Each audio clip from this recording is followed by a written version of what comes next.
Hello aspirants, welcome to Unlock GS Academy. चलिए start करते हैं जनवरी मंथ का 18 सेशन, जिसमें हम न्यूज़पेपर की एग्जाम ओरिएंटेड इंपॉर्टेंट न्यूज़ को मल्टीपल चॉइस क्वेश्चन के थ्रू कवर करते हैं। तो चलिए देख लेते हैं आज हम कौन से टॉपिक डिस्कस करने वाले हैं। प्रीवियस 127 टॉपिक हम प्रीवियस 17 सेशन में कवर करा चुके हैं, जिसका लिंक आपको डिस्क्रिप्शन में मिल जाएगा। आज हम चर्चा करेंगे उत्तर मेरू इंस्क्रिप्शंस के बारे में, देन हम जानेंगे बल्चर्स के बारे में, साथ ही साथ जानेंगे हेमांग क्या होता है, एक इन्वेसिव एलियन स्पीसीज सीना स्पेक्टिवल्स के बारे में भी चर्चा करेंगे। साथ ही साथ जानेंगे नाइट्रेट रेडिकल्स के बारे में, और एक आर्किटेक्चर का स्टाइल होता है जिसका नाम होता है चारबाग स्टाइल, तो चर्चा करेंगे इसके बारे में। बेल प्रोसेस के बारे में जानेंगे, साथ ही साथ हाइपरसोनिक टेक्नोलॉजी डेमोन्स्ट्रेशन व्हीकल के बारे में भी चर्चा करेंगे। तो चलिए स्टार्ट करते हैं आज का इंपॉर्टेंट सेशन। ये क्वेश्चन आपका उत्तर मेरू इंस्क्रिप्शन से संबंधित है, जिसके रिगार्डिंग आपको 3 स्टेटमेंट दिए गए हैं। फर्स्ट स्टेटमेंट में आपसे कहा गया है कि ये जो इंस्क्रिप्शन है ये 920 एडी के आसपास का है, जो कि राजेंद्र चोल वन के शासनकाल का है। सेकेंड स्टेटमेंट में आपसे कहा गया है कि चोलों का जो सेल्फ गवर्नेंस था उसके अंतर्गत जो विलेज होते थे वे जनरल असेंबली, सभा और महासभा पर आधारित होते थे। थर्ड स्टेटमेंट में आपसे कहा गया है कि इसके अंतर्गत जो एवरी विलेज होता था उसको कैटेगराइज किया जाता था कुडुम्बु के रूप में। तो इसके रिगार्डिंग आपको करेक्ट आंसर फाइंड आउट करना है। तो चलिए देख लेते हैं इसका आंसर। इसमें जो फर्स्ट स्टेटमेंट में जो बात की गई है कि ये जो इंस्क्रिप्शन है ये 920 एडी के आसपास का है, लेकिन और ये इसके अंतर्गत जो बात की गई है कि ये राजेंद्र चोलपन के शासनकाल का है, तो ये राजेंद्र चोलपन के शासनकाल का नहीं बल्कि जो परांतक जो चोल थे फर्स्ट उनके शासनकाल का है। इसके अलावा इसकी जो डेट है वह 920 एडी के आसपास की है। तो ये इसके अंतर्गत करेक्ट, इसके अंतर्गत रॉन्ग स्टेटमेंट है।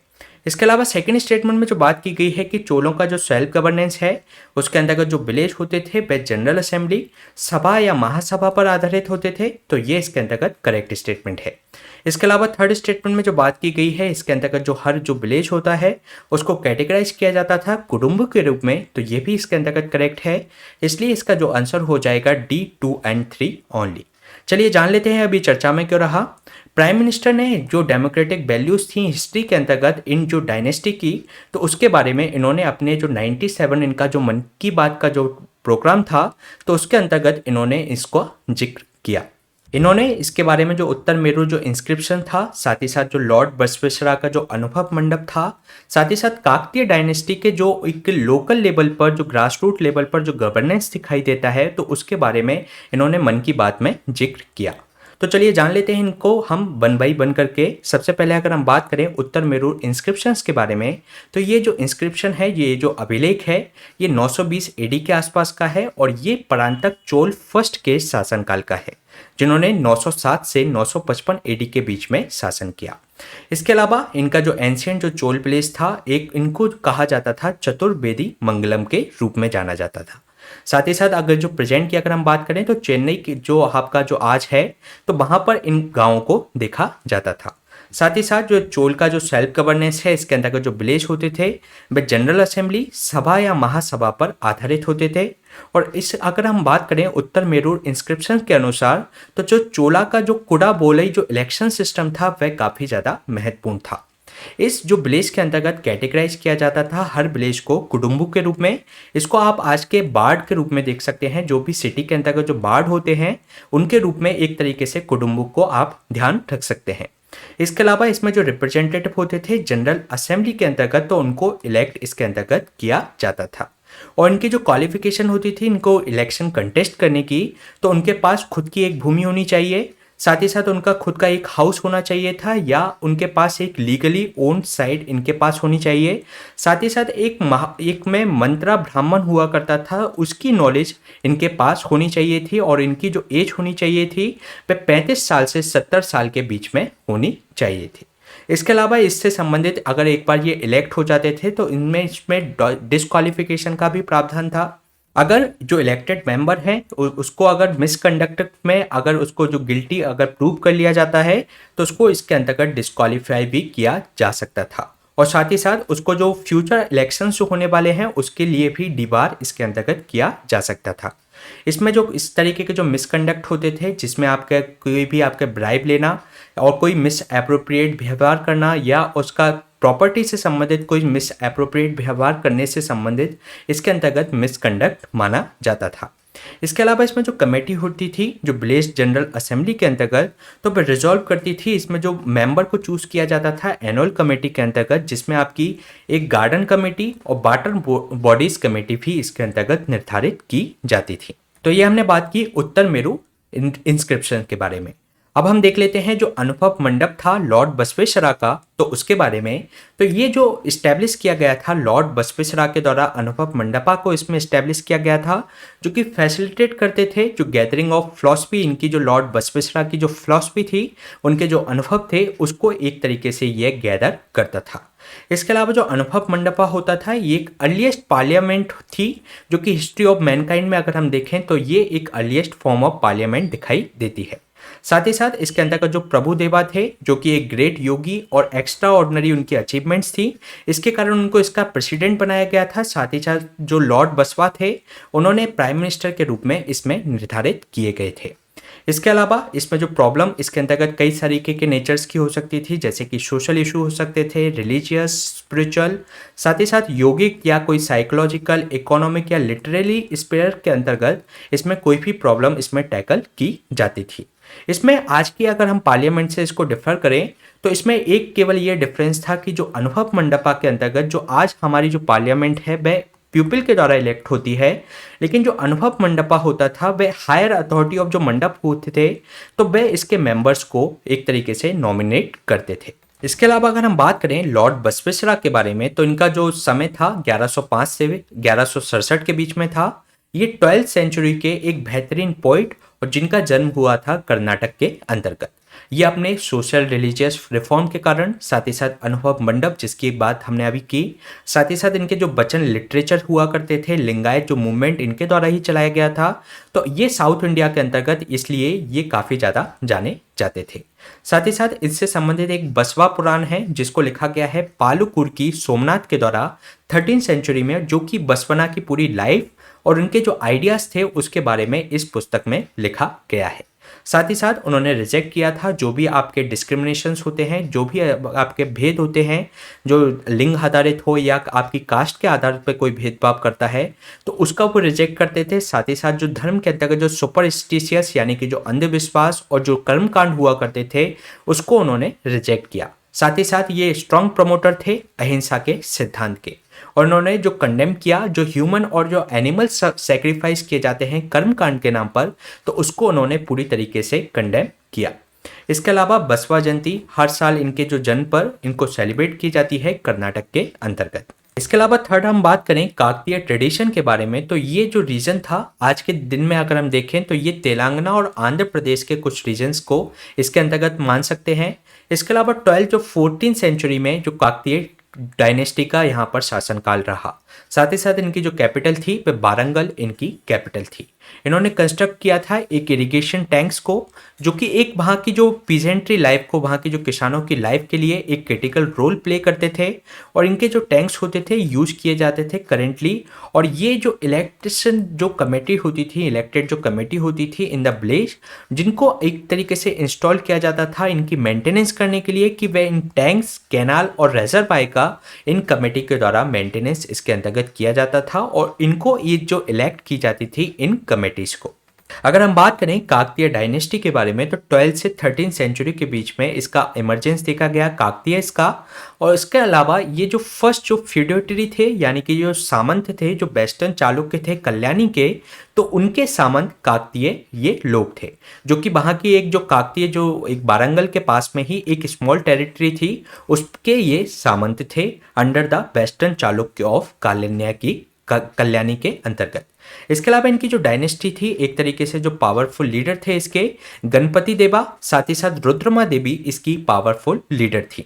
इसके अलावा प्रताप जो रुद्र फर्स्ट थे उनको एक तरीके से काकतीय रुद्र देवा के रूप में जाना जाता था, जो कि सन थे काकतीय लीडर प्रोला सेकंड के। इसके अलावा ये एक तरीके से अंडर हिज रूल जो काकतीय ने अपनी एक तरीके से संप्रभुता यानी कि जो सॉवरेनिटी थी उसको डिक्लेयर कर दिया गया था 1195 एडी में। इसके अलावा जो प्रताप रुद्र फर्स्ट के अंडर में जो इसके अंतर्गत जो तेलुगु लैंग्वेज और जो इंस्क्रिप्शंस इसके अंतर्गत शुरुआत हुई तेलुगु लैंग्वेज में अभिलेख लिखने की। इसके अलावा इनके जो औरुगुल्ला यानी कि जो आपकी औरुगालू जो कि आपकी वारंगल के रूप में भी जानी जाती है, ये कैपिटल थी। इसके पहले जो अगर हम बात करें कैपिटल जो वारंगल बनी, उससे पहले हनमकोंडा इसकी फर्स्ट कैपिटल थी काकतीय वंश की। इसमें जो ग्रेट इटालियन जो ट्रैवलर था मार्को पोलो, इन्होंने काकतीय किंगडम का विजिट किया था और इन्होंने जो रुद्रमा देवी के टेन्योर के समय ने इन्होंने विजिट किया था, जिन्होंने एक काकतीय डायनेस्टी के बारे में, इनके एडमिनिस्ट्रेटिव सिस्टम के बारे में इनको एडमायर किया है और इनको इनकी प्रशंसा इस मार्को पोलो के द्वारा की गई है। इसके साथ ही अगर हम काकतीय डायनेस्टी के आर्ट एंड आर्किटेक्चर के बारे में बात करें तो इनका जो आइकॉनिक अगर हम बात करें थोरानम, तो ये बिल्ड किया गया था रुद्रमा देवी के जो फादर थे उनके द्वारा 12th सेंचुरी में। और ये जो ऑर्नेट जो आर्क है, ये एक तरीके से आपकी जो सांची स्तूपा का जो गेट है उसके समान ये दिखाई देती है।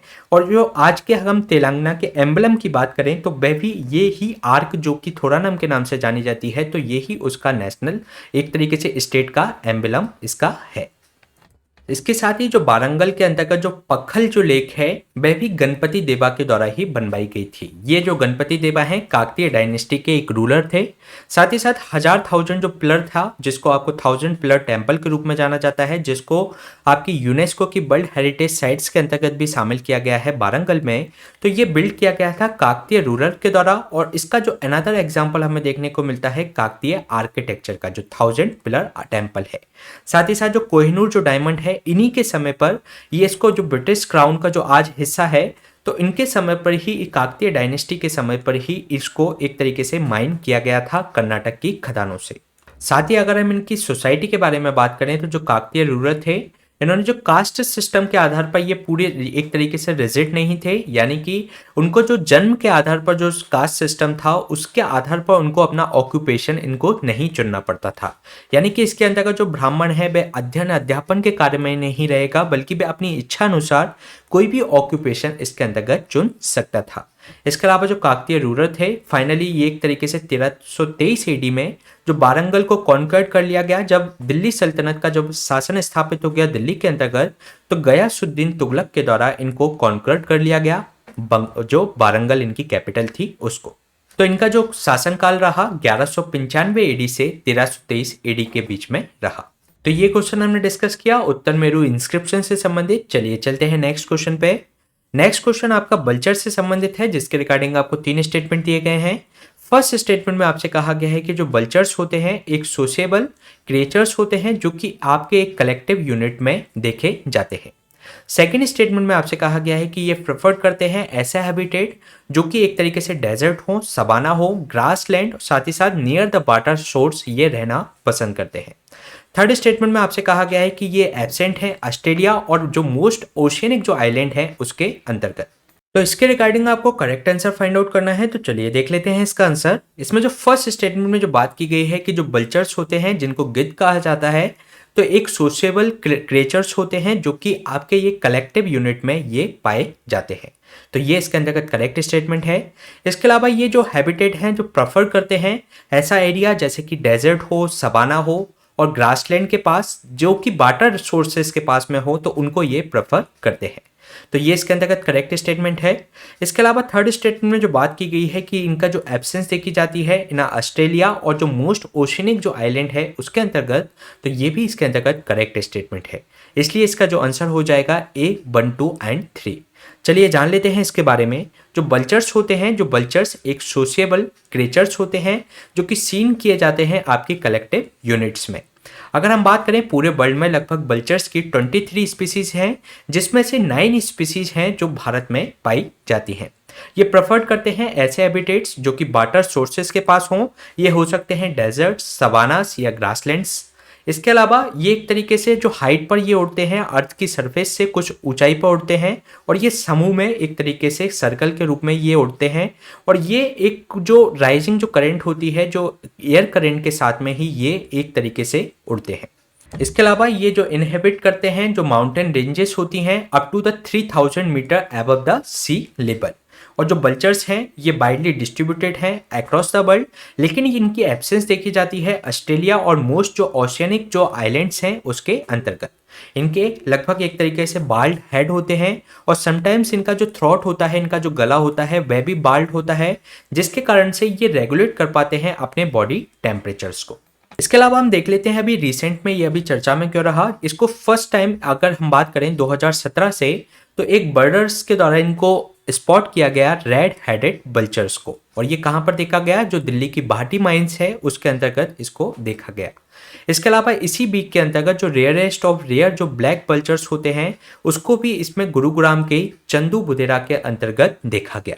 अगर हम बात करें रेड हेडेड बल्चर्स की, तो ये एक तरीके से एशियन किंग कहा जाता है बल्चर्स का, साथ ही साथ पौंडीचेरी बल्चर्स भी इसको कहा जाता है, जो कि एक्सटेंसिवली जो फाउंड होता है इंडिया के अंतर्गत। लेकिन इसमें जो आपकी जो एक पेन किलर के रूप में जो जानवरों को डाइक्लोफिनेक जो इसमें यूज की जाती है, तो उसके पॉइजन के कारण इनकी लगभग इनकी जो जनसंख्या है वह ड्रास्टिकली ये रिड्यूस हुई है। इसके अलावा अगर हम बात करें तो पूरे वर्ल्ड में लगभग 23 बल्चर की प्रजाति पाई जाती हैं, जिसमें से जो 9 स्पीसीज हैं वह भारत में पाई जाती हैं। इन 9 स्पीसीज को हम देख लेते हैं। अगर हम बात करें इन 9 स्पीसीज के बारे में, तो इसको आप इस तरीके से याद रख सकते हैं OLSR। ये जो OLSR हैं ये आपकी क्रिटिकली इंडेंजर्ड हैं, जिसमें O का मतलब है आपके ओरिएंटल बाइट बैक बल्चर। इसके अलावा जो स्लेंडर बिल्ड बल्चर L से, सॉरी ये OLSR नहीं बल्कि OSLR के रूप में आप इसको याद रख सकते हैं, जिसमें O से है आपका ओरिएंटल जो बाइट बैक बल्चर, स्लेंडर बिल्ड बल्चर, साथ ही साथ लॉन्ग बिल्ड बल्चर, साथ ही साथ रेड हेडेड बल्चर्स इसके अंतर्गत आप इसको याद रख सकते हैं। और ये जो चारों स्पीसीज हैं बल्चर की, ये क्रिटिकली इंडेंजर्ड हैं। इसके अलावा अगर हम 5th स्पीसीज की बात करें तो ये होती है इजिप्टियन बल्चर। इसको आप इजिप्टियन के ई से इसको रिलेट कर सकते हैं। ये एक इंडेंजर्ड स्पीसीज है IUCN की लिस्ट में। इसके साथ ही अनदर अगर हम 4 स्पीसीज के बारे में और बात करें तो इसमें एक इंडियन ग्रिफन बल्चर होता है, जो कि एक लीस्ट कंसर्न है। तो जो इंडियन ग्रिफन है वही केवल इसके अंतर्गत लीस्ट कंसर्न है। इसके अलावा एक हिमालयन ग्रिफन होता है जो कि नियरली थ्रेटन्ड है, एक सिनेरस बल्चर होता है जो भी नियरली थ्रेटन्ड है, और एक ब्रेडेड बल्चर होता है जो भी नियरली थ्रेटन्ड है। तो इसमें 3 नियरली थ्रेटन्ड है, 4 हमने क्रिटिकली इंडेंजर्ड की बात की, 1 इंडेंजर्ड की बात की, साथ ही साथ इंडियन जो ग्रिफन है वह आपका लीस्ट कंसर्न है। तो इसको आप OSLR की इस ट्रिक से याद रख सकते हैं, जिसमें ये आपकी ये जो चारों हैं वह आपकी क्रिटिकली इंडेंजर्ड हैं। इसके अलावा अगर हम बात करें इनके कंजर्वेशन जो इनिशिएटिव जो भारत के अंतर्गत चल रहे हैं उनके बारे में, तो जो national board of wild life है NBWL, तो इन्होंने अप्रूव किया है एक action plan for the vulture conservation के लिए 2020 से 25 तक। अगर हम इस एक्शन प्लान के की हाइलाइट्स के बारे में चर्चा करें तो जो उत्तर प्रदेश है, त्रिपुरा, महाराष्ट्र, कर्नाटक और तमिलनाडु के अंतर्गत, तो इन्होंने एक बल्चर जो कंजर्वेशन और ब्रीडिंग सेंटर इन्होंने स्थापित किए हैं। साथ ही साथ इस्टेब्लिशमेंट किया है एक जो बल्चर सेफ जोन होना चाहिए हर स्टेट के अंतर्गत इस प्रोग्राम के अंतर्गत।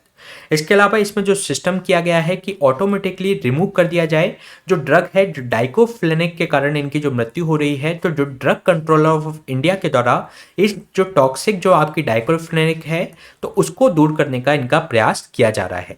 इसके अलावा ये कोऑर्डिनेट कर रहे हैं नेशन वाइड बल्चर काउंटिंग इन्वॉल्व करते हैं ये फॉरेस्ट डिपार्टमेंट से, साथ ही साथ जो बॉम्बे नेचुरल हिस्ट्री सोसाइटी है, रिसर्च इंस्टीट्यूट है, तो उनके माध्यम से इनसे कोऑर्डिनेट करते हैं, उसके माध्यम से इन बल्चर की जनसंख्या को ये पता करने का प्रयास करते हैं। इसके अलावा इन एक डाटाबेस बनाया है इमर्जिंग जो थ्रेट्स हैं बल्चर्स के ऊपर, साथ ही साथ जो बल्चर्स जो कंजर्वेशन इनके अंतर्गत जो इंक्लूड किए जा रहे हैं, जैसे कॉलिजन या इलेक्ट्रो कॉल्यूशन हो जाता है, यानी कि जो बिजली की जो आपकी हाई टेंशन जो लाइन होती है उससे ये टकरा जाते हैं, या जो अनइंटेंशनल इनकी जो पॉइजनिंग होती है, तो उसके लिए भी इनका एक डेटाबेस तैयार किया जा रहा है जिससे इनके आने वाले जो थ्रेट हैं उससे भी इनको बचाया जा सके। इसके अलावा इसमें कुछ रेस्क्यू सेंटर भी स्टैब्लिश किए गए हैं, जैसे कि एक पिंजौर हरियाणा के अंतर्गत एक रेस्क्यू सेंटर बनाया गया है, भोपाल मध्य प्रदेश में, गुवाहाटी आसाम में, साथ ही साथ हैदराबाद तेलंगाना के अंतर्गत भी इसका एक रेस्क्यू सेंटर बनाए गए हैं। साथ ही साथ अगर हम इसमें वेरियस इनिशिएटिव की बात करें तो ministry of environment, forest and climate change है, तो इन्होंने जो एक्शन प्लान है बल्चर कंजर्वेशन का ये 2006 में इसने रिलीज किया था।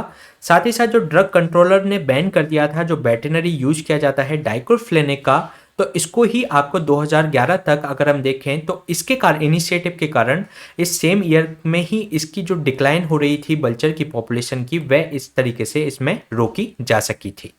इसके अलावा जो सेंट्रल जू अथॉरिटी है, बॉम्बे नेचुरल हिस्ट्री सोसाइटी है, उन्होंने एस्टैब्लिश किया है वल्चर कंजर्वेशन ब्रीडिंग प्रोग्राम को।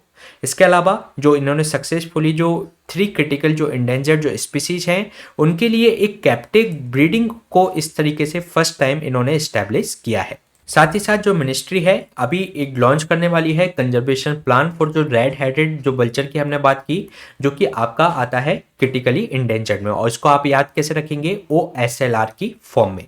इसके अलावा इजिप्टियन जो वल्चर है ये आपका इंडेंजर्ड है, तो इनके लिए भी ब्रीडिंग प्रोग्राम इनके लिए शुरू किया जा रहा है। इसके अलावा जो वल्चर जो सेफ जोन प्रोग्राम के अंतर्गत जो इम्प्लीमेंट किया जा रहा है 8 different places in the country, जहां पर आपकी जो एक्सटेंट है इनकी जो पॉपुलेशन है वल्चर की, और जो कि इसके अंतर्गत जो 8 बनाए गए हैं उसमें से 2 उत्तर प्रदेश में भी इसमें स्थापित किए गए हैं। तो ये क्वेश्चन हमने डिस्कस किया वल्चर्स के बारे में। चलिए चलते हैं नेक्स्ट क्वेश्चन पे। नेक्स्ट क्वेश्चन आपका हिमांक से संबंधित है, जिसके रिगार्डिंग आपको 3 स्टेटमेंट दिए गए हैं। फर्स्ट स्टेटमेंट में आपसे कहा गया है कि ये ग्रो होता है वाइडली इन मणिपुर, साथ ही साथ अदर नॉर्थ ईस्टर्न रीजन में। सेकेंड स्टेटमेंट में आपसे कहा गया है कि ये एक स्पेरिकल फ्रूट होता है, यानी कि गोलाकार फल होता है, जो कि सिट्रस नेचर का, जो कि एक तरीके से खट्टा होता है, जो कि पैक किया जाता है। इसके अंतर्गत जो न्यूट्रिशंस होते हैं, पॉलीफिनोल, फ्लेविनॉइड्स, साथ ही साथ एंटीऑक्सीडेंट्स इसके अंतर्गत होते हैं।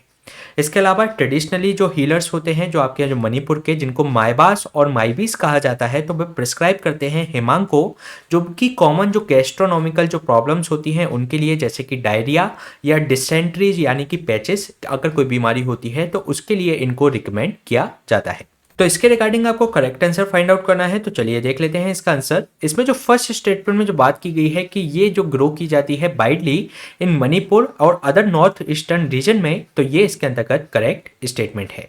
इसके अलावा सेकेंड स्टेटमेंट में जो बात की गई है कि ये एक तरीके का स्पेरिकल फ्रूट्स होता है, जो कि सिट्रस नेचर का, यानी कि ये खट्टा होता है, साथ ही साथ ये इसमें जो न्यूट्रिएंट्स होते हैं इसमें जो पॉलीफिनॉल्स, फ्लेवोनॉइड्स, साथ ही साथ एंटीऑक्सीडेंट्स भी इसके अंतर्गत पाए जाते हैं, तो ये भी इसके अंतर्गत करेक्ट स्टेटमेंट है। इसके अलावा जो ट्रेडिशनल जो हीलर्स होते हैं, यानी कि जो मणिपुर के आपके पारंपरिक जो चिकित्सक हैं, जिनको माइबास या माइबीस कहा जाता है, तो वे प्रिस्क्राइब करते हैं हिमांग को जो भी कॉमन प्रॉब्लम्स होती हैं, जैसे इंटेस्टाइनल जो प्रॉब्लम्स हो सकती हैं, जैसे कि आपकी डायरिया या आपकी डिसेंट्री यानी कि पैचेस जो बीमारी होती है, उनके लिए इसको रिकमेंड किया जाता है। तो ये इसके अंतर्गत करेक्ट स्टेटमेंट है, इसलिए इसका जो आंसर हो जाएगा A 1, 2 एंड 3। चलिए जान लेते हैं अभी चर्चा में क्यों रहा। जो मणिपुर है ये पार्ट है वन ऑफ द वर्ल्ड्स जो मोस्ट बायोडाइवर्स एरिया के अंतर्गत, जो इंडो बर्मन जो रीजन है इसके अंतर्गत ये आता है। इसके अलावा जो हिमांग है, जिसको रस सिनेसिस कहा जाता है, और ये एक पॉपुलर प्लांट है यहाँ पर, जो कि लॉन्ग हिस्ट्री इसकी रही है इस प्लांट की, जो कि ये अपने मेडिसिनल यूज के लिए, इस कम्युनिटी के लिए ये जाना जाता है। अगर हम बात करें इसके बारे में, तो इसके बारे में हमने देखा ये वाइडली यूज, ये एक तरीके से ग्रो की जाती है मणिपुर और नॉर्थ ईस्टर्न रीजन में। साथ ही साथ ये एक स्पेरिकल फ्रूट होता है, जो कि सिट्रस नेचर का होता है, जो कि खट्टा होता है, जो कि पैक करता है लगभग आपके इसके जो न्यूट्रिएंट्स होते हैं, पॉलीफिनॉल्स, फ्लेवोनॉइड्स और एंटीऑक्सीडेंट्स को। जो ट्रेडिशनल जो हीलर्स हैं मणिपुर के, यानी कि जो पारंपरिक चिकित्सक हैं, जिनको माइबास या माइबीस कहा जाता है, ये प्रिस्क्राइब करते हैं हिमांग को जो इनकी प्रॉब्लम्स होती हैं, गैस्ट्रो इंटेस्टिनल जो प्रॉब्लम्स होती हैं, जैसे कि डायरिया और पेचिस के लिए। साथ ही साथ ये रिकमेंड करते हैं जो ईट वाटर जो सोक जो फ्रूट्स होते हैं इनके लिए फॉर द इंडाइजेशन, और जो स्टोमक जो अल्सर हो जाता है उसके लिए भी इसको प्रिस्क्राइब किया जाता है। अगर हम बात करें other parts of the Himang tree की, तो इसको जो लीव्स होती हैं इंक्लूड करती हैं जो एबनॉर्मल ग्रोथ्स होती है इनकी, साथ ही साथ इनकी जो रूट्स होती है, स्टेम और जो इनकी जो जड़ें होती हैं, बार्क होती है, ये फाउंड होती है, प्रिवेंटिव और थेरेप्टिक इफेक्ट्स इसके प्रोड्यूस करती है। साथ ही साथ इससे संबंधित जो रिसर्च फाउंड हुआ है कि जो कंपाउंड है ये आइसोलेटेड होते हैं फ्रॉम द जो स्टेम्स इसके अंतर्गत, तो जो हिमांग ट्री हैं ये सिग्निफिकेंटली सरपास कर देते हैं जो HIV1 जो एक्टिवली जो इन विट्रो में होता है, तो उसको कम करने में ये एक महत्वपूर्ण भूमिका निभा सकते हैं। साथ ही साथ जो लोकल कम्युनिटीज़ हैं इन द स्टेट, वह एक तरीके से जो हिमांग की जो पत्तियां होती हैं वो प्रिपेयर करते हैं हर्बल शैम्पूज, जिसको चिंगी कहा जाता है, और जो कि इनको बॉयल करके राइस वाटर के अंतर्गत इसको चिंगी को बनाया जाता है। तो इस तरीके से ये जो हिमांग ट्री होता है काफ़ी इसके मेडिसिनल यूज होते हैं, साथ ही साथ इससे शैम्पू भी यहाँ पर तैयार किया जाता है। तो ये हमने बात की हिमांक के बारे में। चलिए चलते हैं नेक्स्ट क्वेश्चन पे। नेक्स्ट क्वेश्चन है आपका सीना स्पेक्टिवल से संबंधित, जो कि एक इन्वेसिव एलियन स्पीसीज है। इसके बारे में 3 स्टेटमेंट आपको दिए गए हैं। फर्स्ट स्टेटमेंट में आपसे कहा गया है कि जो सीना स्पेक्टिवल्स है ये एक डेसिडियस ट्री है जो कि नेटिव है ट्रॉपिकल एरिया ऑफ अफ्रीका का। सेकेंड स्टेटमेंट में आपसे कहा गया है कि इसका जो इन्वेशन है सीना स्पेक्टिवल्स का ये मोर सीवियर है इन द बायनाड जो वाइल्ड लाइफ सेंचुरी है इंडिया की उसके अंतर्गत। इसके अलावा थर्ड स्टेटमेंट में आपसे कहा गया है कि इसकी जो थिक फॉइलेज होती है इस ट्री की, तो ये अरेस्ट कर लेती है जो भी वहाँ के जो इंडिजिनस जो ट्री होते हैं, यानी कि वहाँ की जो स्थानिक प्रजातियाँ होती हैं ट्री की, तो उनको एक तरीके से ये उनकी ग्रोथ को एक तरीके से अरेस्ट कर लेती है। तो इसके रिगार्डिंग आपको करेक्ट आंसर फाइंड आउट करना है, तो चलिए देख लेते हैं इसका आंसर। इसमें जो फर्स्ट स्टेटमेंट में जो बात की गई है कि जो सीना स्पेक्टिवल्स है एक डेसिडियस ट्री है जो कि नेटिव है ट्रॉपिकल एरिया ऑफ अफ्रीका का, तो ये इसके अंतर्गत रॉन्ग स्टेटमेंट है क्योंकि ये जो नेटिव है ट्रॉपिकल एरिया ऑफ अमेरिका का, ना कि अफ्रीका का। तो ये इसके अंतर्गत रॉन्ग स्टेटमेंट है। इसके अलावा सेकंड स्टेटमेंट में जो बात की गई है कि ये इसका जो इन्वेशन है सीना स्पेक्टिवल्स का ये मोस्ट सीवियर होता जा रहा है बायनाड वाइल्ड लाइफ सेंचुरी और साथ ही साथ नियर बाय फॉरेस्ट में, तो ये इसके अंतर्गत करेक्ट स्टेटमेंट है। इसके अलावा इसकी जो थिक जो फॉइलेज होती है वह एक तरीके से जो अनादर इसकी स्थानिक प्रजातियां हैं इस क्षेत्र की या ग्रास स्पीसीज हैं, तो उनके लिए एक तरीके से उनके विकास को ये रोक देती है। तो ये इसके अंतर्गत करेक्ट स्टेटमेंट है क्योंकि ये एक इन्वेसिव एलियन स्पीसीज है जो कि आसपास की जो स्थानिक प्रजातियों को ये प्रभावित करती है। तो ये इसके अंतर्गत करेक्ट है, इसलिए इसका जो आंसर हो जाएगा D, 2 एंड 3 ओनली। चलिए जान लेते हैं अभी चर्चा में क्यों रहा। जो एक तरीके से जो केरला की जो वाइल्ड लाइफ जो हैबिटेट है उसके अंतर्गत ये प्लान किया जा रहा है कि एरेडिकेट किया जाए इस जो इन्वेसिव एलियन स्पीसीज है, जो इन्वेसिव प्लांट स्पीसीज है सीना, तो उसको इसमें एरेडिकेट करने के लिए प्लान तैयार किया जा रहा है। जो नोडल सेंटर है बायोलॉजिकल जो इन्वेजन का NCBI at the Kerala forest research institute के अंतर्गत, तो ये एक तरीके से मैनेजमेंट करेगा और एरेडिकेट करेगा सीना स्पेक्टिवल्स को। इसके अंतर्गत जो प्लान बनाया गया है कि लैंडस्केप लेवल पर इसका मैनेजमेंट किया जाएगा इस ट्री का। इसकी स्टेज 1 के अंतर्गत क्या किया जाएगा, इसकी जो लार्ज ट्री हैं उनको यहाँ से डीबार्क किया जाएगा। साथ ही साथ जो इनके जो ट्री है जो कि एक तरीके से सूखना जो शुरू हो गए हैं, जो सीना स्पेक्टिवल्स हैं, तो उनको मैन पावर इसके अंतर्गत जो करेगा वह जो अवेलेबल हैं उनको रिमूव करेगा। इनकी जो स्प्रोटिंग जो होती है प्लांट की, तो इसके अंतर्गत उनको इसमें रिमूव किया जाएगा। इसके अलावा जो इनको रिमूव करने के पश्चात थर्ड स्टेज पे क्या होगा, जो लार्ज सैपलिंग खींच जाएगी, जो वहाँ की जो स्थानिक प्रजाति हैं यानी कि वहाँ के जो नेटिव जो ट्री हैं उनको वहाँ पर एक लार्ज सैपलिंग्स उनकी उस क्षेत्र में की जाएगी। तो इन 3 स्टेजेस के आधार पर इनको वहाँ पर प्लान किया जा रहा है कि इस इन्वेसिव एलियन स्पीसीज को वहाँ से रिमूव किया जाए। इसके अलावा अगर हम बात करें सीना स्पेक्टिवल्स के बारे में, जैसे कि हमने अभी चर्चा की कि ये एक तरीके से डेसिडियस ट्री है जो कि नेटिव है ट्रॉपिकल एरिया ऑफ अमेरिका का। इसके अलावा इसकी जो थिक जो फॉइलेज होती है वह आसपास के जो स्थानिक प्रजाति हैं उनको एक तरीके से उनकी ग्रोथ को ये अरेस्ट कर लेती है, यानी कि उनके विकास को रोक देती है। साथ ही साथ उनकी जो अनादर जो उन पर जो संबंधित जो वहाँ की स्थानिक प्रजाति पर संबंधित जो वाइल्ड लाइफ पॉपुलेशन होती है, तो इससे उसको भी नुकसान होता है, क्योंकि जो भी हार्बीवोरस जो एनिमल्स होते हैं जो वहाँ की स्थानिक प्रजाति जो वहाँ के पेड़ पौधों पर निर्भर करते हैं, तो उनको भी एक तरीके से ये इम्पैक्ट करती है। इसके अलावा अगर हम इसके आयुष्यन स्टेटस की बात करें तो इसका जो आयुष्यन स्टेटस है वह लीस्ट कंसर्न है।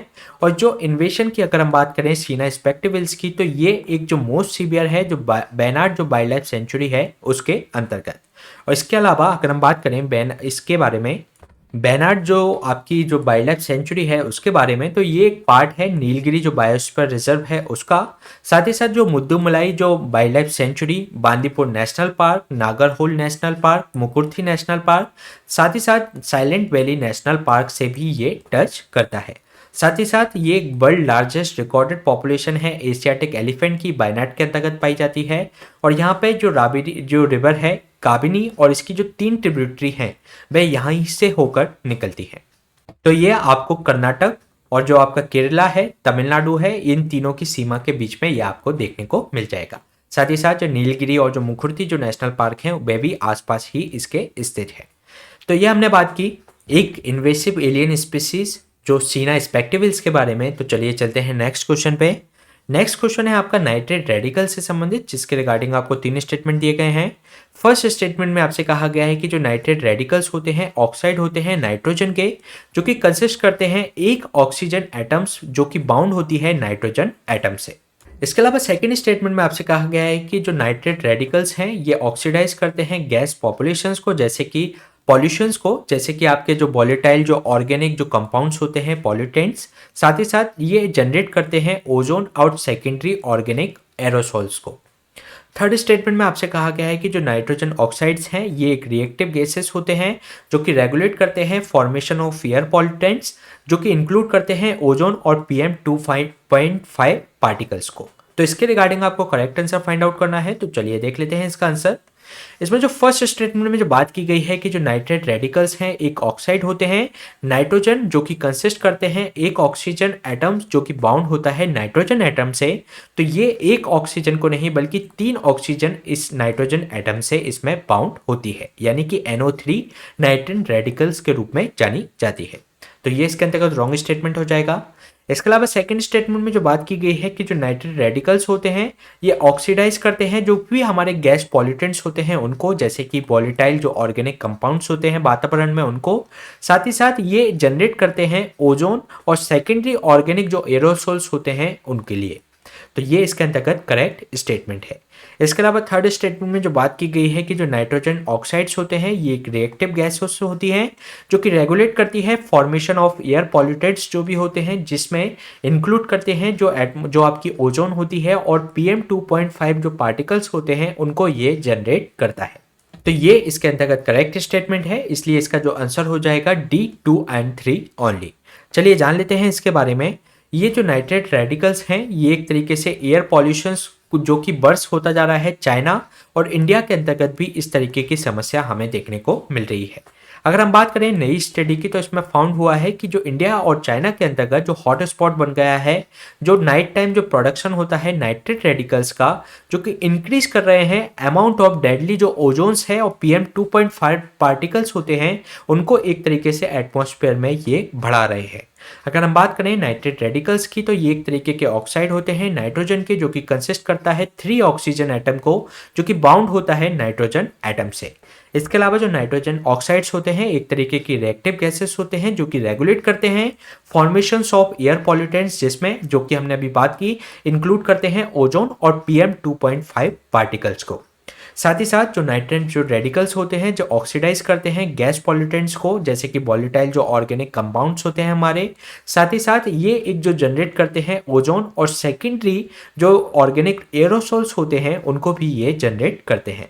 साथ ही साथ जो इसमें जो ओजोन होती है एयर पॉल्यूटेंट्स होती है जो कि अफेक्ट करती है ह्यूमन हेल्थ को, और जो क्रॉप की जो उत्पादकता होती है उसको भी वह प्रभावित करता है। और सेकेंडरी जो ऑर्गेनिक जो एयरसोल्स होते हैं जो इंपॉर्टेंट कंपोनेंट्स हैं PM2.5 के, तो ये एक रेस्पिरेटरी डिसीज के लिए ह्यूमन को प्रभावित करती है। तो जो नाइट्रेट जो आपके जो रेडिकल्स हैं वह एक तरीके से कारण बन रहे हैं PM2.5 और ओजोन के लिए। तो ये हमने चर्चा की नाइट्रेट रेडिकल्स के बारे में। चलिए चलते हैं नेक्स्ट क्वेश्चन पे। नेक्स्ट क्वेश्चन है आपका चारबाग स्टाइल से संबंधित, जिसके रिगार्डिंग आपको 3 स्टेटमेंट दिए गए हैं। फर्स्ट स्टेटमेंट में आपसे कहा गया है कि ये जो स्टाइल है ये लाई गई थी इंडिया के अंतर्गत बाय द इल्तुतमिश के द्वारा। सेकेंड स्टेटमेंट में आपसे कहा गया है कि जो हुमायूं टॉम है, निसात बाग है जो श्रीनगर के अंतर्गत है, साथ ही साथ जो ताजमहल है ये मोस्ट फेमस एग्जाम्पल हैं चारबाग स्टाइल के। थर्ड स्टेटमेंट में आपसे कहा गया है कि जो चारबाग स्ट्रक्चर होता है इसके अंतर्गत जो इंटेंड करता है ये क्रिएट करता है रिप्रेजेंटेशन ऑफ हेवन को, यानी कि स्वर्ग को ये रिप्रेजेंट करता है, जिसके कारण से जिसमें जो ह्यूमन को एग्जिस्ट करता है परफेक्ट हार्मनी के साथ with the all elements of the nature के साथ मिलकर। तो इसके रिगार्डिंग आपको करेक्ट आंसर फाइंड आउट करना है, तो चलिए देख लेते हैं इसका आंसर। इसमें जो फर्स्ट स्टेटमेंट में जो बात की गई है कि ये जो स्टाइल है ये इंडिया के अंतर्गत लाई गई थी इल्तुतमिश के द्वारा, तो ये इल्तुतमिश के द्वारा नहीं बल्कि मुगल्स के द्वारा इनको भारत में लाया गया था। तो ये इसके अंतर्गत रॉन्ग स्टेटमेंट हो जाएगा। इसके अलावा सेकंड स्टेटमेंट में जो बात की गई है कि जो हुमायूं टॉम है, जो निसात बाग है श्रीनगर के अंतर्गत, ताजमहल है, ये एक मोस्ट फेमस एग्जाम्पल है चारबाग स्टाइल के। तो ये इसके अंतर्गत करेक्ट स्टेटमेंट है। इसके अलावा जो चारबाग जो स्ट्रक्चर है इसका एक तरीके से क्रिएट करने का उद्देश्य ये है कि एक रिप्रेजेंटेशन है हेवंस का यानी कि स्वर्ग का, जिसके अंतर्गत ये दर्शाया जाता है कि जो ह्यूमन है नेचर के जो एलिमेंट है उनके साथ में को एग्जिस्टेंस यानी कि सह अस्तित्व के साथ उनके साथ में परफेक्ट हार्मनी के साथ रह सकता है। तो ये इसके अंतर्गत करेक्ट स्टेटमेंट है, इसलिए इसका जो आंसर हो जाएगा डी 2 एंड 3 ओनली। चलिए जान लेते हैं इसके बारे में। जो राष्ट्रपति भवन है जो जिसको मुगल गार्डन के रूप में जाना जाता था उसको रीनेम करके अमृत उद्यान के रूप में उसको रीनेम कर दिया गया है।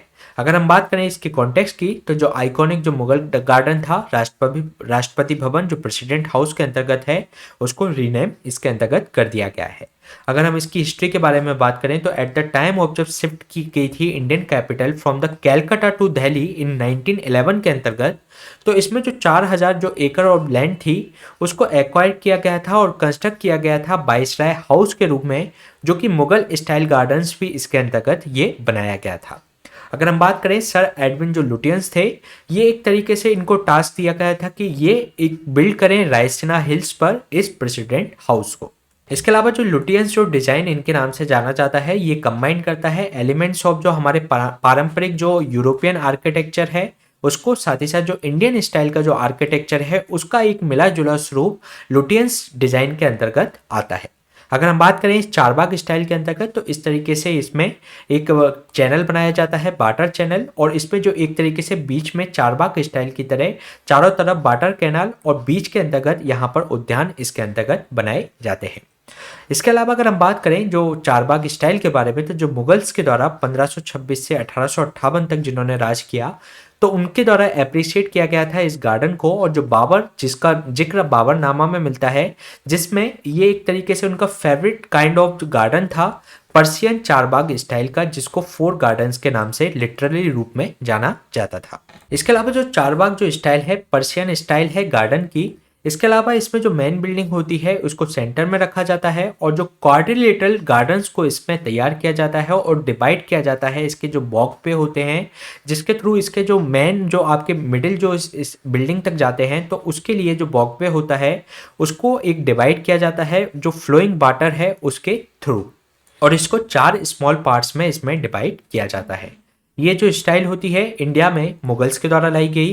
हुमायूं का जो टॉम है जो आपका निशात बाग है श्रीनगर के अंतर्गत, जो ताजमहल है, ये मोस्ट फेमस एग्जाम्पल हैं चारबाग स्टाइल के। जो चारबाग स्ट्रक्चर की अगर हम बात करें तो इसका जो उद्देश्य है इसको बनाने का ये एक तरीके से रिप्रेजेंटेशन होता है स्वर्ग का, यानी कि इसमें जो इस तरीके से दर्शाया जाता है कि जो ह्यूमन है वे नेचर के जो एलिमेंट्स हैं उसके साथ परफेक्ट हार्मनी के साथ को एग्जिस्ट रूप से यानी कि सह अस्तित्व के साथ वह रह सकता है। इसके अलावा जो इम्पोर्टेंट जो फीचर्स है इस गार्डन का जो कि यूज करता है वाटर वे को जो कि डीमार्केट किया जाता है various quadrant of the garden के द्वारा, और जो फाउंटेन्स होते हैं इसमें बिल्ड किए जाते हैं और जो कि सिंबलाइज करते हैं साइकिल ऑफ लाइफ को। तो ये क्वेश्चन हमने डिस्कस किया चारबाग स्टाइल से संबंधित। चलिए चलते हैं नेक्स्ट क्वेश्चन पे। नेक्स्ट क्वेश्चन है आपका एक बेल प्रोसेस से संबंधित जिसके रिगार्डिंग आपको 2 स्टेटमेंट दिए गए हैं। फर्स्ट स्टेटमेंट में आपसे कहा गया है कि जो इंडियन पीनल कोड है इसके अंतर्गत डिफाइन नहीं किया गया वर्ड बेल को, यानी कि जो जमानत दी जाती है उसको इसमें डिफाइन नहीं किया गया, बल्कि इसको कैटेगराइज किया गया है ऑफेंस अंडर द जो सीआरपीसी है उसके अंतर्गत बेलेबल या नॉन बेलेबल्स के अंतर्गत इसको शामिल किया गया है। सेकेंड स्टेटमेंट में आपसे कहा गया है कि ये एम्पावर करता है मजिस्ट्रेट को कि वे ग्रांट कर सके bail for the bailable offence के लिए in the matter of the right के रूप में। तो इसके रिगार्डिंग आपको करेक्ट आंसर फाइंड आउट करना है, तो चलिए देख लेते हैं इसका आंसर। इसमें जो फर्स्ट स्टेटमेंट में जो बात की गई है कि जो आईपीसी के अंतर्गत इस बर्ड को डिफाइन नहीं किया गया है बेल बर्ड को, लेकिन इसको कैटेगराइज किया गया है ऑफेंस अंडर द सीआरपीसी, तो ये इसके अंतर्गत रॉन्ग स्टेटमेंट है क्योंकि इसको सीआरपीसी के अंतर्गत इस बर्ड को डिफाइन नहीं किया गया है, लेकिन आईपीसी के अंतर्गत इसको 2 फॉर्म में बांटा गया है, एक बेलेबल और एक नॉन बेलेबल, तो ये इसके अंतर्गत रॉन्ग स्टेटमेंट हो जाएगा। इसके अलावा जो सेकंड स्टेटमेंट में जो बात की गई है कि ये एम्पावर करता है मजिस्ट्रेट को कि ये जो आपका आईपीसी के अंतर्गत बेलेबल और नॉन बेलेबल का जो अर्थ लिखा गया है तो ये एम्पावर करता है मजिस्ट्रेट को कि वे ग्रांट कर सके bail for the bailable offence के लिए, तो ये इसके अंतर्गत करेक्ट स्टेटमेंट है, इसलिए इसका जो आंसर हो जाएगा B2 ओनली। चलिए जान लेते हैं अभी चर्चा में क्यों रहा। सुप्रीम कोर्ट के द्वारा ये प्रेस किया गया है कि जो नीड है कि रिफॉर्म लाया जाए जो टीडीएस जो बेल प्रोसेसेस हैं उसके अंतर्गत। जो जज हैं उन्होंने इसके अंतर्गत कहा कि जो गवर्नमेंट इसके बारे में सोचे कि आउट ऑफ द बॉक्स कि जो आपके फाइटिंग जो हर केस है वह बेल के लिए इसके अंतर्गत आ जाता है। और इन जज के द्वारा ये भी कहा गया है जिस तरीके का करेंट का जो बैकलॉग है इन जमानत का, तो उसके लिए लगभग 300 से 700 साल लग जाएंगे इस बैकलॉग को पूरा करने में। तो इस तरीके से उन्होंने इस पर आक्षेप किया। तो इसके बारे में अगर हम बात करें तो बेल के बारे में, तो जो बेल है एक तरीके से टेम्परेरी रिलीज करता है पर्सन्स को जो एक्यूज होता है किसी भी क्राइम के लिए। इसके अंतर्गत जो एक्सचेंज करता है जो मॉनेटरी या कोई एक तरीके से जो प्लेज इसके अंतर्गत जमा कराया जाता है। इन एक्सचेंज के अंतर्गत जो एक्यूज जो अपीयरेंस होता है इन द कोर्ट, और जो भी जब भी उसको बुलाया जाएगा तब उसके अंतर्गत वह शामिल होगा। तो इसके अंतर्गत उसको कुछ समय के लिए जमानत दी जाती है और इसमें जो पर्सन होता है उसको पे करना होती है कुछ मनी। जो अंडरटेक का जो मनी होती है बॉन्ड के रूप में भी इसके अंतर्गत श्योरिटी के रूप में उसको जमा करानी होती है। इसके अलावा इससे संबंधित अगर हम मुद्दों की बात करें तो जो ऑलमोस्ट अगर हर केस की बात कर लें तो जो बेल के लिए इसको चैलेंज किया जाता है इन द सुप्रीम कोर्ट। और इसमें जो वन ऑफ द जो अगर हम बात करें वन ऑफ द जो थर्ड केसेस हैं, 3 में से एक केस इसके अंतर्गत सुप्रीम कोर्ट के अंतर्गत चैलेंज किया जाता ही है। साथ ही साथ जो ह्यूज नंबर है अंडर ट्रायल्स हमें देखने को मिलते हैं। जो एनसीआरबी का जो डेटा है उसमें जो 77% जो प्रिजनर्स हैं वे अंडर ट्रायल्स हैं इन इंडिया। इसके अलावा इसमें सुप्रीम कोर्ट के अंतर्गत जो एक बैकलॉग है इन पिटिशंस का, तो इसमें जो कोर्ट को डिसाइड करना पड़ता है लगभग 10 बेल केसेस को डेली बेसिस पे। इसके अलावा लास्ट ईयर जुलाई 2022 के अंतर्गत भी सुप्रीम कोर्ट ने ये जजमेंट दिया था कि गवर्नमेंट ऐसा कुछ प्लान करे कि जो बेल का जो प्रोसीजर है उसको एक तरीके से स्ट्रीमलाइन उसके अंतर्गत बनाया जाए, यानी कि उसके अंतर्गत कुछ प्रोसीजर इसके अंतर्गत निर्धारित किए जाएं जिससे कि उसके आधार पर बेल दिया जा सके, हर केसेस के अंतर्गत सुप्रीम कोर्ट आने की जरूरत ना पड़े। इसके अलावा जो बेल प्रोसीजर का जो लीगल एस्पेक्ट्स है अगर हम उसके बारे में बात करें तो इसमें जो सीआरपीसी है ये एक तरीके से इसके अंतर्गत डिफाइन नहीं किया गया जो वर्ड है बेल को। साथ ही साथ इसको लेकिन इस जो आईपीसी है उसके अंतर्गत कैटेगराइज किया गया है ऑफेंसेस को 2 केसेस में, जो कि बेलेबल या नॉन बेलेबल के रूप में, यानी कि इसमें जो जमानत दी जा सकती है और नॉन बेलेबल के अंतर्गत जमानत नहीं दी जा सकती। इसके अलावा ये एम्पावर करता है, ये जो इसके अंतर्गत जो आईपीसी के अंतर्गत दिया गया है वह एम्पावर करता है मजिस्ट्रेट को कि वे बेल दे सके इसके अंतर्गत जो कि बेलेबल ऑफेंस है उनके राइट के अंतर्गत। अगर हम बात करें जो आर्टिकल इसके अंतर्गत जो एप्लीकेबल होते हैं कॉन्स्टिट्यूशन के, तो आर्टिकल 20 के अंतर्गत जो कि प्रोटेक्शन देता है अगेंस्ट द इनडिस्क्रिमिनेशन ही होगा इनको अरेस्ट के आधार पर। इसके अलावा आर्टिकल 21 जो protection of life and personal liberty के बारे में बात करता है विद डिग्निटी, तो ये इसके अंतर्गत एक तरीके से प्रोटेक्ट करता है। साथ ही साथ जो आर्टिकल 22 है जो कि प्रोटेक्शन अगेंस्ट जो अरेस्ट और डिटेंशंस के लिए प्रोटेक्शन प्रोवाइड कराता है, तो ये इसके अंतर्गत इसमें कॉन्स्टिट्यूशनल प्रोविजंस हैं बेल से संबंधित। तो ये क्वेश्चन हमने डिस्कस किया बेल प्रोसेस से संबंधित। चलिए चलते हैं नेक्स्ट क्वेश्चन पे। नेक्स्ट क्वेश्चन है आपका हाइपरसोनिक टेक्नोलॉजी डेमोन्स्ट्रेटेड व्हीकल से संबंधित, जिसके रिगार्डिंग आपको 2 स्टेटमेंट दिए गए हैं। फर्स्ट स्टेटमेंट में आपसे कहा गया है कि जो हाइपरसोनिक टेक्नोलॉजी डेमोन्स्ट्रेटेड व्हीकल है ये एक अनमैन्ड आपका स्क्रैम जेट डेमोन्स्ट्रेशन जो एयरक्राफ्ट है जो कि ट्रेवल कर सकता है हाइपरसोनिक स्पीड से। सेकेंड स्टेटमेंट में आपसे कहा गया है कि ये जो व्हीकल है ट्रेवल होता है इसकी जो डिजायर्ड जो फ्लाइट पाथ है उसके अंतर्गत, और ये इसकी जो वेलोसिटी होती है 6 time to the speed of sound, ये इसकी वेलोसिटी होती है। तो इसके रिगार्डिंग आपको करेक्ट आंसर फाइंड आउट करना है, तो चलिए देख लेते हैं इसका आंसर। इसमें जो फर्स्ट स्टेटमेंट में जो बात की गई है कि जो हाइपरसोनिक टेक्नोलॉजिकल जो डेमोन्स्ट्रेटर व्हीकल है ये एक अनमैन्ड स्क्रैमजेट डेमोन्स्ट्रेशन है, एयरक्राफ्ट है जो कि ट्रेवल करता है हाइपरसोनिक स्पीड से, तो ये इसके अंतर्गत करेक्ट स्पीड है, सॉरी ये करेक्ट स्टेटमेंट है। इसके अलावा जो सेकंड स्टेटमेंट में जो बात की गई है कि जो व्हीकल ट्रेवल करता है इसके डिजायर्ड फ्लाइट पाथ पर जो कि वेलोसिटी होती है 6 time speed of the sound, यानी कि इसमें जो स्पीड ऑफ साउंड होती है उसके 6 टाइम्स इसकी वेलोसिटी होती है। क्योंकि इसके अंतर्गत एक मैक नंबर होता है और अगर उसमें जो साउंड की वेलोसिटी अगर मैक नंबर और ये कंपैरिजन होता है साउंड की वेलोसिटी से, और अगर ये 5 टाइम्स से ज़्यादा होती है साउंड की वेलोसिटी से तो उसको हाइपरसोनिक उसमें कहा जाता है। तो ये इसके अंतर्गत करेक्ट स्टेटमेंट है, इसलिए इसका जो आंसर हो जाएगा सी बोथ 1 एंड 2। चलिए जान लेते हैं अभी चर्चा में क्यों रहा। रिसेंटली जो defence research and development organisation है उसने सक्सेसफुली जो इसकी फ्लाइट को टेस्टेड किया है जो हाइपरसोनिक टेक्नोलॉजिकल डेमोन्स्ट्रेशन व्हीकल के अंतर्गत। अगर हम इसके बारे में बात करें तो ये एक अनमैन्ड स्क्रैमजेट डेमोन्स्ट्रेशन एयरक्राफ्ट है जो कि ट्रेवल करता है हाइपरसोनिक स्पीड से। ये यूज करता है हाइपरसोनिक एयर ब्रीथिंग जो स्क्रैमजेट टेक्नोलॉजी है उसको, जो इसके अंतर्गत जो व्हीकल है ये ट्रेवल करता है इसका जो डिजायर्ड जो फ्लाइट पाथ होता है उसके अंतर्गत, और इसकी जो वेलोसिटी होती है जो स्पीड ऑफ साउंड होता है उसके ये 6 टाइम्स होती है।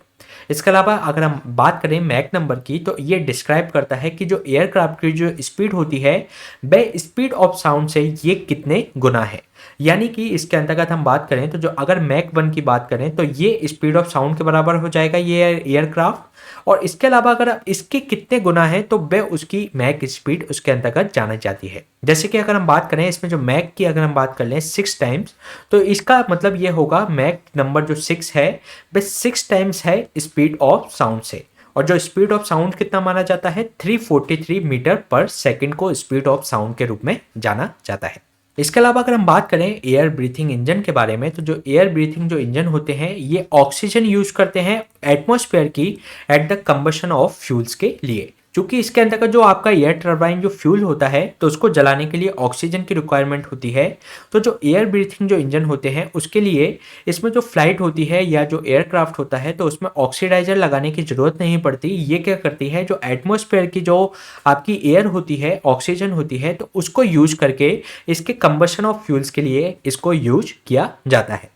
तो इसके अंतर्गत ये एयर ब्रीथिंग इंजन्स के अंतर्गत ये कार्य किया जाता है, और ये इंक्लूड करते हैं टर्बोजेट्स के रूप में हो सकते हैं, टर्बोप्रॉप, रैमजेट या पल्स जेट के रूप में इनको यूज किया जा सकता है। अब चूंकि हमें एयरक्राफ्ट के अंतर्गत ऑक्सीडाइजर लेने जाने की जरूरत नहीं पड़ती जिसके कारण से ये लाइटर हो जाता है, इफिशियंट होता है और कॉस्ट इफेक्टिव भी ये अदर सिस्टम के कंपैरिजन में होता है। वर्ल्ड वाइड अगर एफर्ट की बात करें तो डेवलप की गई है इस टेक्नोलॉजी को एयर ब्रीथिंग इंजन्स के लिए, फॉर सैटेलाइट्स लॉन्च व्हीकल्स के लिए भी इसको यूज किया जाता है। प्रेजेंटली जो सैटेलाइट्स हैं जो लॉन्च की जाती हैं ऑर्बिट में, मल्टी स्टेट जो सैटेलाइट जो लॉन्च व्हीकल्स के द्वारा जो कि यूज किए जाते हैं, एक बार ही इनको यूज किया जा सकता है, और ये जो लॉन्च व्हीकल्स हैं ये कैरी करते हैं ऑक्सीडाइजर, और इसमें जो फ्यूल के कंबशंस के लिए इनको यूज किया जाता है। अगर हम बात करें इस प्रपल्सन सिस्टम की तो ये यूटिलाइज करेगा एटमॉस्फेरिक ऑक्सीजन को during the flight will be consider, जो कि रिड्यूस करेगा इसकी जो टोटल जो प्रोपेलेंट जो रिक्वायर्ड है उसके एयर वो ऑर्बिट के लिए जो जरूरी होती है उसकी जो रिक्वायरमेंट है उसको ये कम कर देगा। साथ ही साथ ये जो व्हीकल्स हैं ये मेड इसमें जो रीयूजेबल बनाए जा सकते हैं, जिसके कारण से इसकी जो कॉस्ट है लॉन्चिंग जो सैटेलाइट्स की जो कॉस्ट आती है वह इसके अंतर्गत सिग्निफिकेंटली रिड्यूस की जा सकती है। इसके अलावा अगर हम बात करें types of air breathing engine के बारे में तो एक तरीके का ये रैमजेट टाइप का होता है, एक सेकेंड होता है स्क्रैमजेट टाइप का। इसमें जो रैमजेट की अगर हम बात करें तो जो रैमजेट होता है ये फॉर्म ऑफ जो एयर ब्रीथिंग जेट इंजन होता है जो कि यूज करता है व्हीकल को फॉरवर्ड मोशंस में, जो कि कंप्रेस करता है जो इनकमिंग एयर इसके अंतर्गत आ रही है उसको कंबशंस के लिए यूज करता है, और इसमें हमें जरूरत नहीं होती कोई रोटेटिंग कंप्रेसर की। इसके अलावा जो रैमजेट है ये वर्क करता है most efficiently in the supersonic speeds के लिए, बट ये हाइपरसोनिक स्पीड्स के लिए इसको यूज नहीं किया जा सकता। लेकिन अगर हम बात करें अगर हमको हाइपरसोनिक इसमें सिस्टम बनाना है तो उसके लिए क्या करेंगे हम, स्क्रैमजेट इसके अंतर्गत यूज किया जाता है। ये जो स्क्रैमजेट इंजन की तरह ही होता है लेकिन इसमें जो इम्प्रूव किया गया है रैमजेट इंजन के अंतर्गत, जो कि एफिशिएंटली ऑपरेट कर सकता है हाइपरसोनिक स्पीड्स के फ्लाइट्स के लिए, और ये अलाउ करता है सुपरसोनिक कंबशंस को। अगर हम बात करें ड्यूअल मोड ऑफ रैमजेट भी होता है, ये एक ड्यूअल मोड ऑफ रैमजेट की अगर हम बात करें तो ये टाइप होता है जेट इंजन का, जिसके अंतर्गत जो रैमजेट है ट्रांसफॉर्म किया गया है इनटू द स्क्रैमजेट के रूप में, और इसकी जो मैक रेंज है अगर हम बात करें तो 4 से 8 रेंज की ये हो सकती है। इसके अलावा ये जो इसका जो मीन है कि एफिशिएंटली इसको ऑपरेट किया जा सकता है बोथ इन द सबसोनिक से लेकर सुपरसोनिक कंबशन मोड के अंतर्गत। इसके अलावा अगर हम बात करें इसके अंतर्गत जो इम्प्लीकेशंस क्या रहेंगे, इंडिया क्योंकि 4th कंट्री बन गया है वर्ल्ड के अंतर्गत जिसने इस तरीके की टेक्नोलॉजी को डेवलप किया गया है।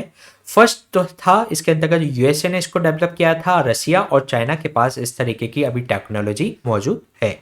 इसके अलावा चाइना ने जो अभी अभी सक्सेसफुली टेस्ट किया था इसका जो फर्स्ट वेव राइडर जो हाइपरसोनिक फ्लाइट है व्हीकल 2018 में। अगर हम इसके एडवांटेज की बात करें तो इसको इंडिजिनियसली इसको डेवलप किया गया है इस टेक्नोलॉजी को, जो कि बूस्ट करेगा डेवलपमेंट ऑफ द सिस्टम जो कि बिल्ड कर सकेंगे हाइपरसोनिक व्हीकल्स को इन द कंट्री।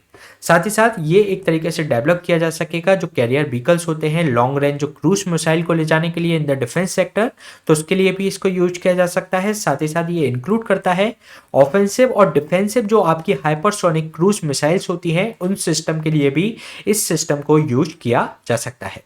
इसके अलावा इसकी जो हाई स्पीड के कारण जो मोस्ट जो रडार्स होते हैं इसको एक तरीके से डिटेक्ट करने में उनका एक तरीके से वह अनेबल होंगे। साथ ही साथ ये पेनिट्रेट कर सकता है मोस्ट मिसाइल डिफेंस सिस्टम को।